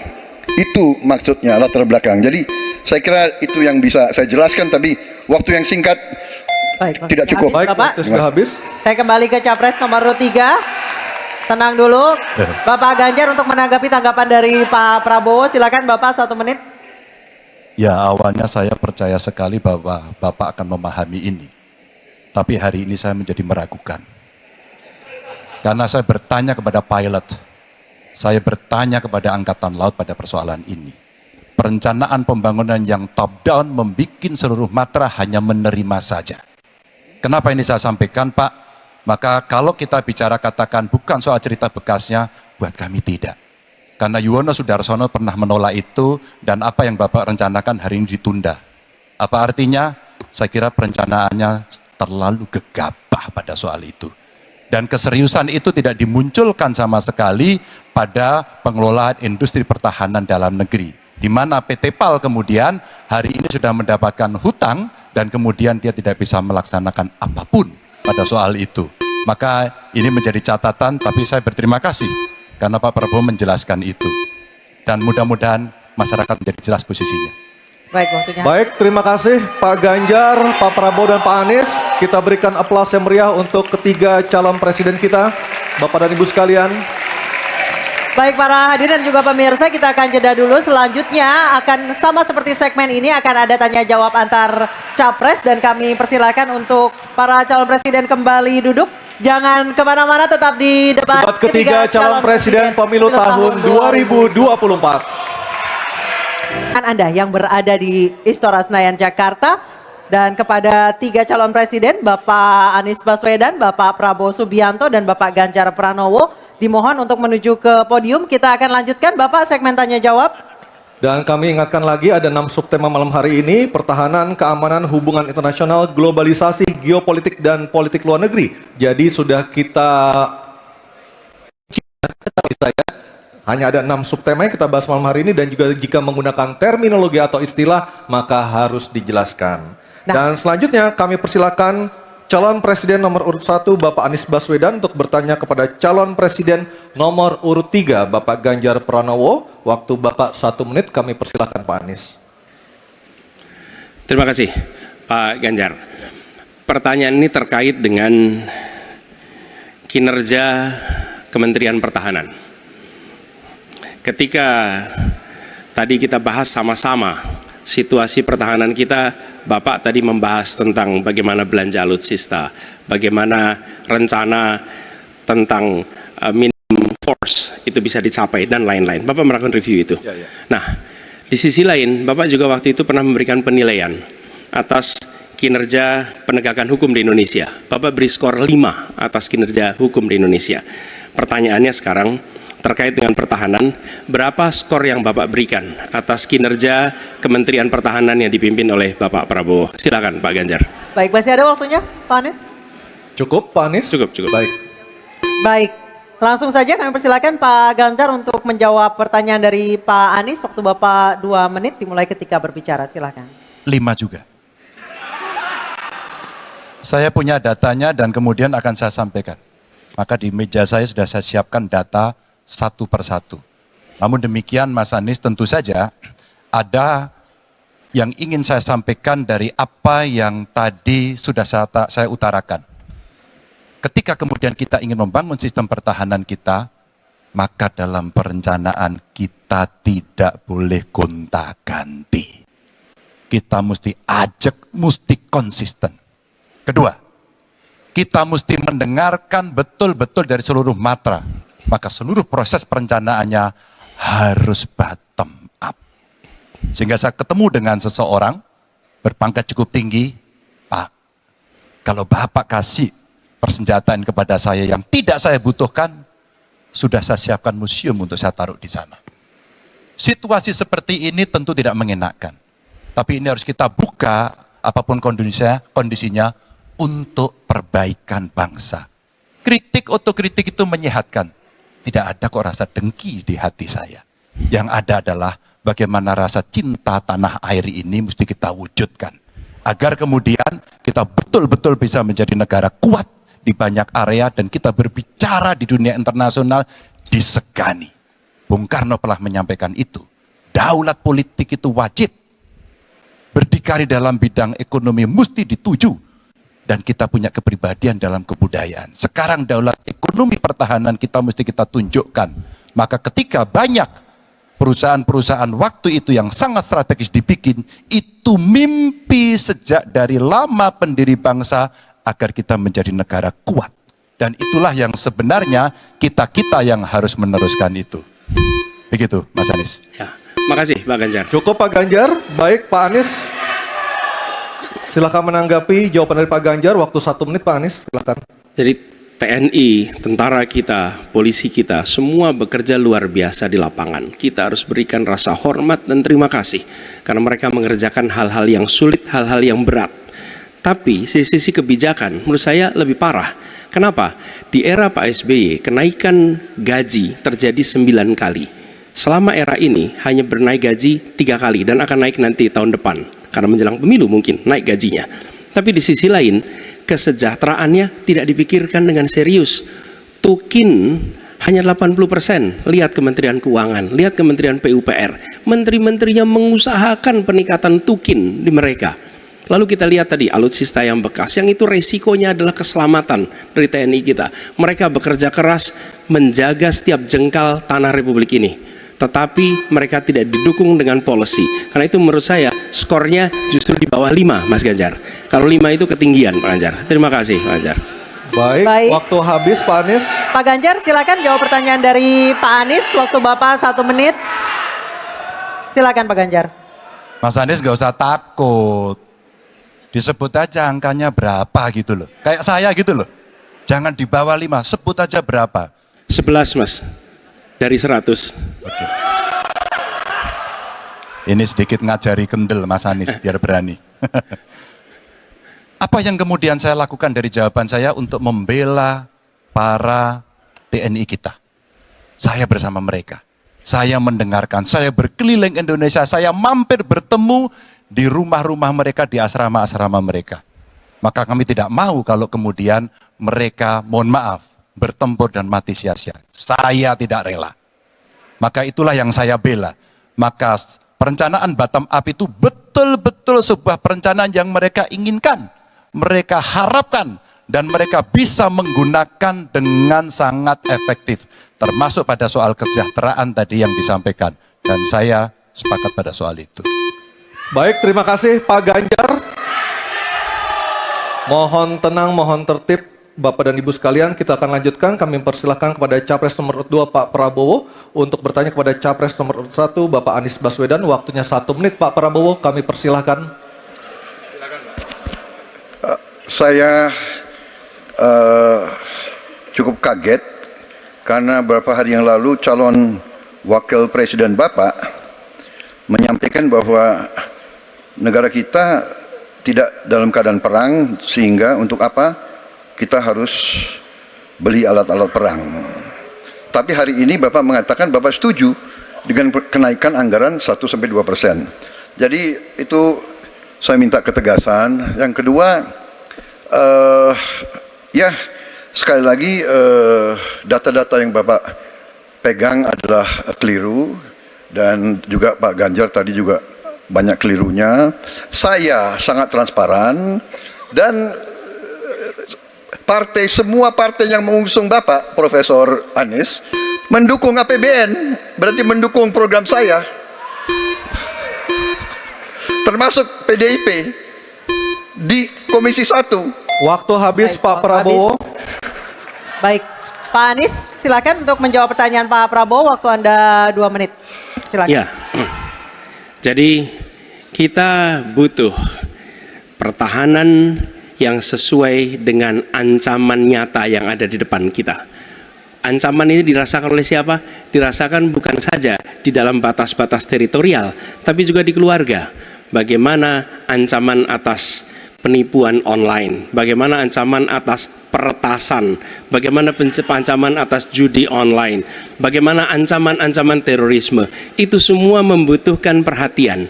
Jadi bukan memutuskan untuk belanja alutsista berdasarkan selera dan berdasarkan preferensi masa lalu, tapi justru harus mencerminkan kebutuhan masa depan. Inilah yang menurut kami penting. Ya, anggarannya perlu kita tingkatkan, tapi jangan keliru, ancamannya juga mengalami pergeseran. Jadi itulah sebabnya mengapa kita melihat perlunya ada strategi yang baik. Supaya apa? Supaya kekuatan yang kita miliki mereka bisa bekerja dengan optimal, tidak sia-sia. Lalu Pak Prabowo yang saya hormati, ini bukan soal pribadi, ini soal negara, ini soal policy. Penjelasannya ya di tempat ini, bukan di ruang-ruang tertutup yang tidak diketahui oleh publik. Justru kalau Bapak ketahui datanya salah, tunjukkan di tempat ini sehingga publik bisa mengetahui, bukan dalam pertemuan-pertemuan lain yang tidak jelas dari mana kita bisa menilai akurasinya. Jadi menurut hemat kami, bila ada di antara kami yang faktanya keliru, Bapak tunjukkan. Tapi kalau Bapak tidak menunjukkan, berarti memang faktanya benar. Itulah kenyataan yang ada di lapangan. Dan ini juga yang selalu kami gunakan. Kami gunakan fakta-fakta itu. Itulah sebabnya, Pak, kami melihat penting sekali untuk kita tenang, dingin, jangan emosional dalam menghadapi persoalan-persoalan kenegaraan, dalam menghadapi persoalan-persoalan pertahanan. Demikian jawaban kami. Terima kasih. Baik, terima kasih Pak Anies. Oke, tenang dulu. Tenang dulu. Mohon tenang Bapak dan Ibu. Mohon tenang supaya kita bisa mendapatkan intisari dari jawaban maupun pertanyaan dari ketiga capres kita ini. Dan kami persilakan Pak Prabowo untuk menanggapi Pak Anies dalam waktu 1 menit, Pak. Kami persilakan Pak Prabowo. Pak Anies. Saya tidak bicara tertutup, saya bicara di Dewan Perwakilan Rakyat Komisi 1, di mana semua partai yang mengusung Bapak hadir dan menyetujui yang saya ajukan. Jadi dan juga sekarang waktunya nggak ada, jadi saya mengundang kita bicara terbuka. Terbuka, silakan. Tapi saya ingatkan, Bapak cinta atau tidak dengan negara ini? Masa kita mau buka semua kekurangan kita, semua masalah kita buka di depan umum? Apakah itu pantas? Di negara yang baik, di negara maju, masalah rahasia ada, Profesor. Jadi bohong, saya tidak minta tertutup. Saya terbuka, Komisi DPR terbuka. Baik, waktunya habis. Waktu habis Pak Prabowo, waktu habis. Kami persilakan Pak. Mohon tenang. Tenang Hadirin, dulu, mohon tenang dulu, kita lanjutkan. Supaya pemirsa di rumah juga bisa mendapatkan intisari dari acara kita malam hari ini. Mohon tenang. Silakan Pak Anies untuk memberikan tanggapan atas pernyataan Pak Prabowo, waktu Bapak 1 menit. Tidak ada yang perlu dirahasiakan.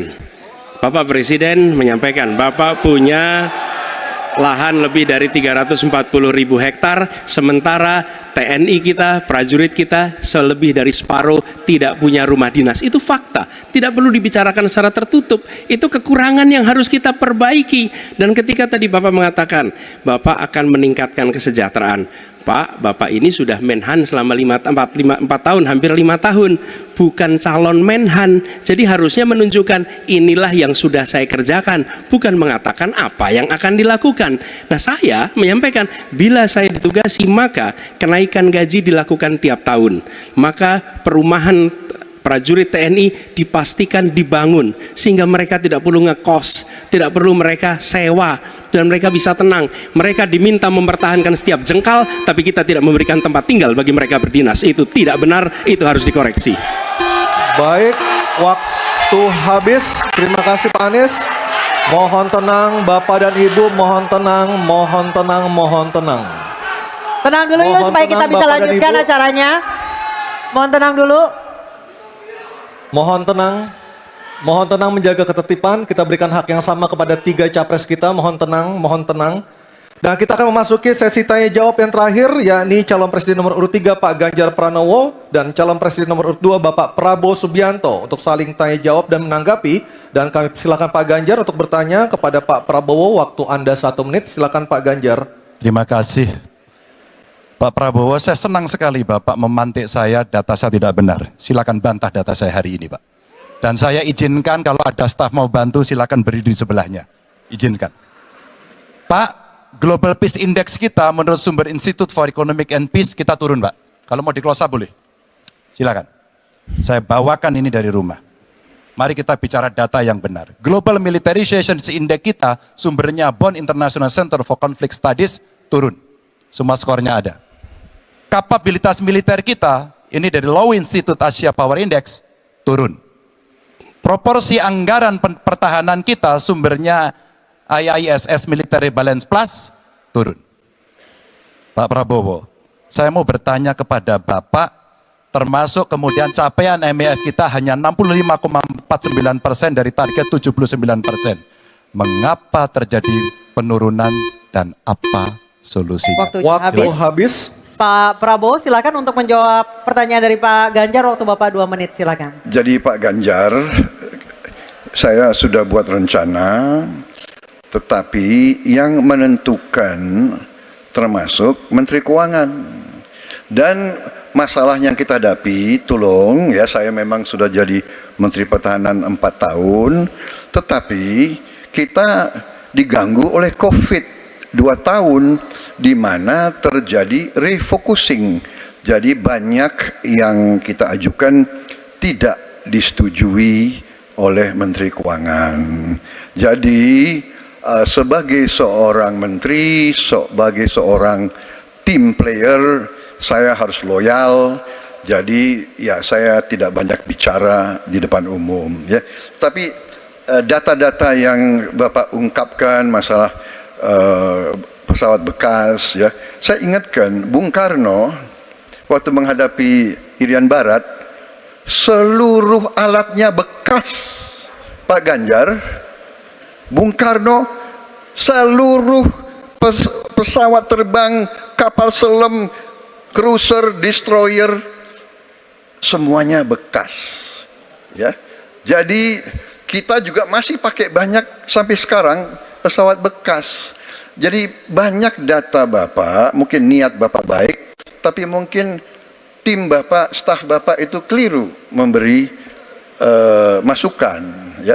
Jadi dalam alat perang saya katakan bukan baru dan bekas, tapi usianya. Kalau pesawat flying hours ya. Dan tentunya kita pasti mau yang terbaik untuk prajurit kita ya, tapi kita harus loyal kepada yang lebih besar. COVID, ada krisis Ukraina, pangan naik, BBM naik. Waktu habis Pak Prabowo, terima kasih. Kami persilakan Pak Ganjar untuk menanggapi jawaban dari Pak Prabowo. Waktu Anda 1 menit, mohon tenang. Maaf, kali ini Bapak tidak menjawab sama sekali pertanyaan saya, Pak.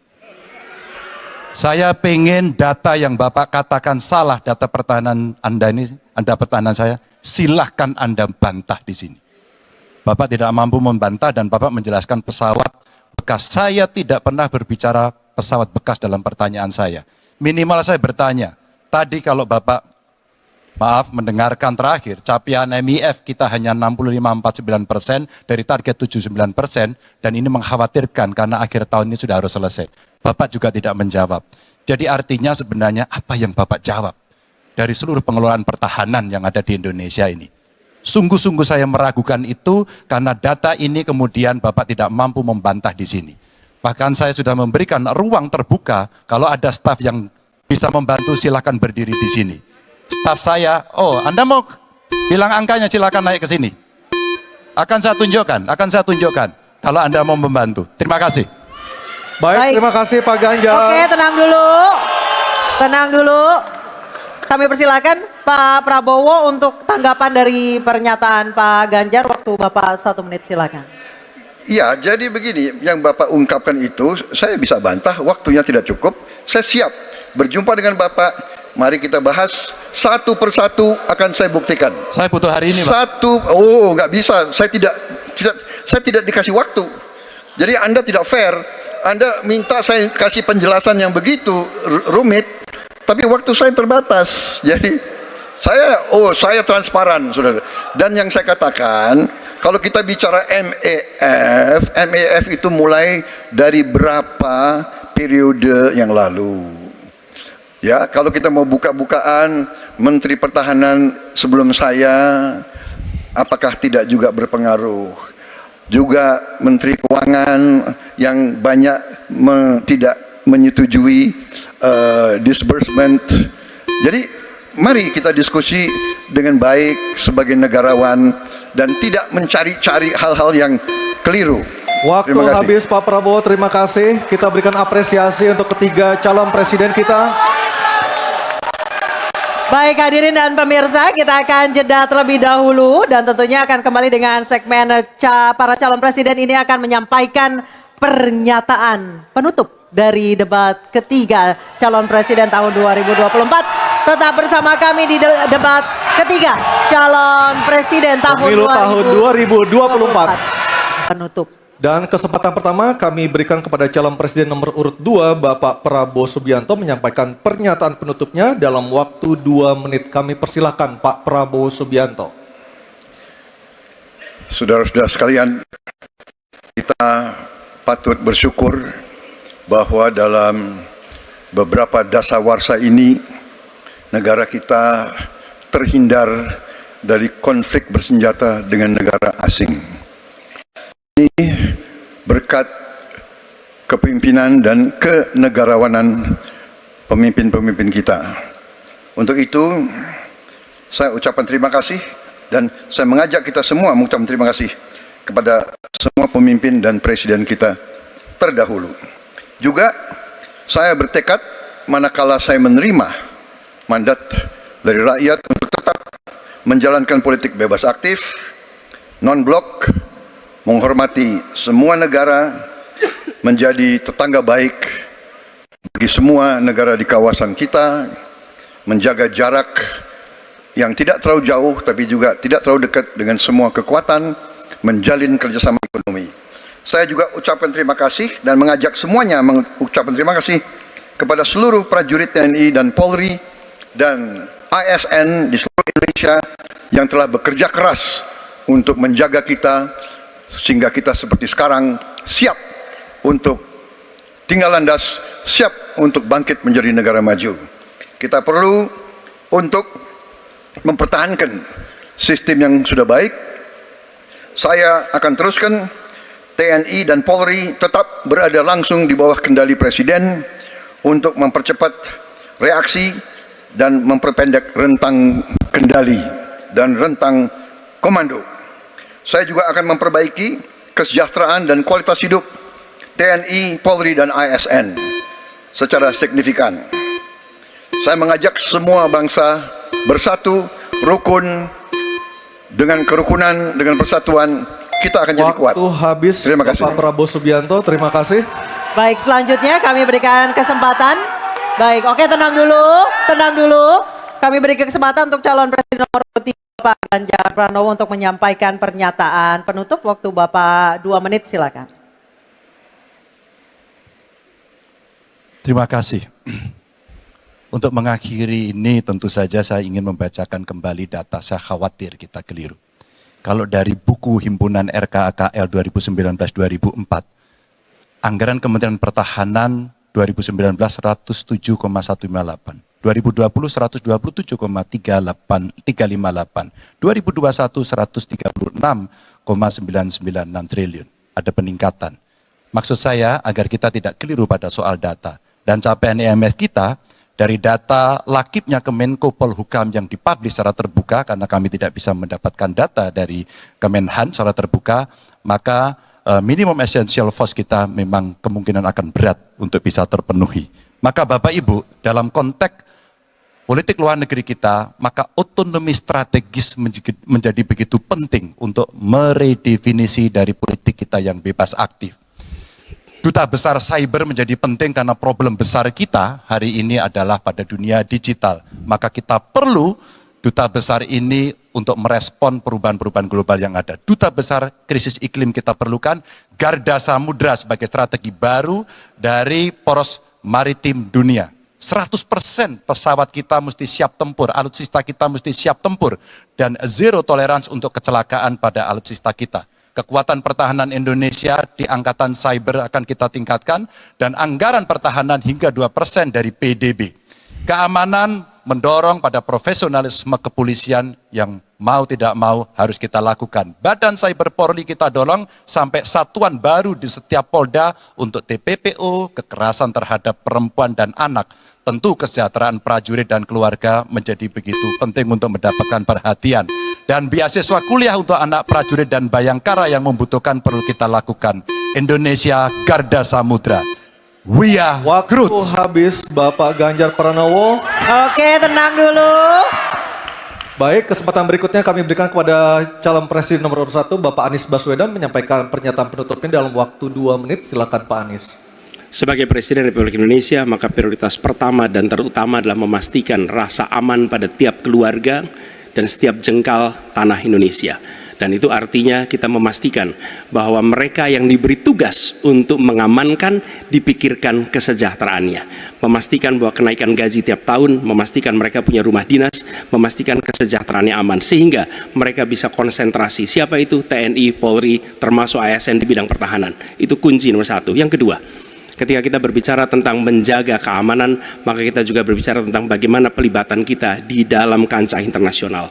Presiden akan menjadi panglima diplomasi dunia Indonesia di tingkat dunia. Hadir, mewarnai, membawa nilai-nilai Indonesia.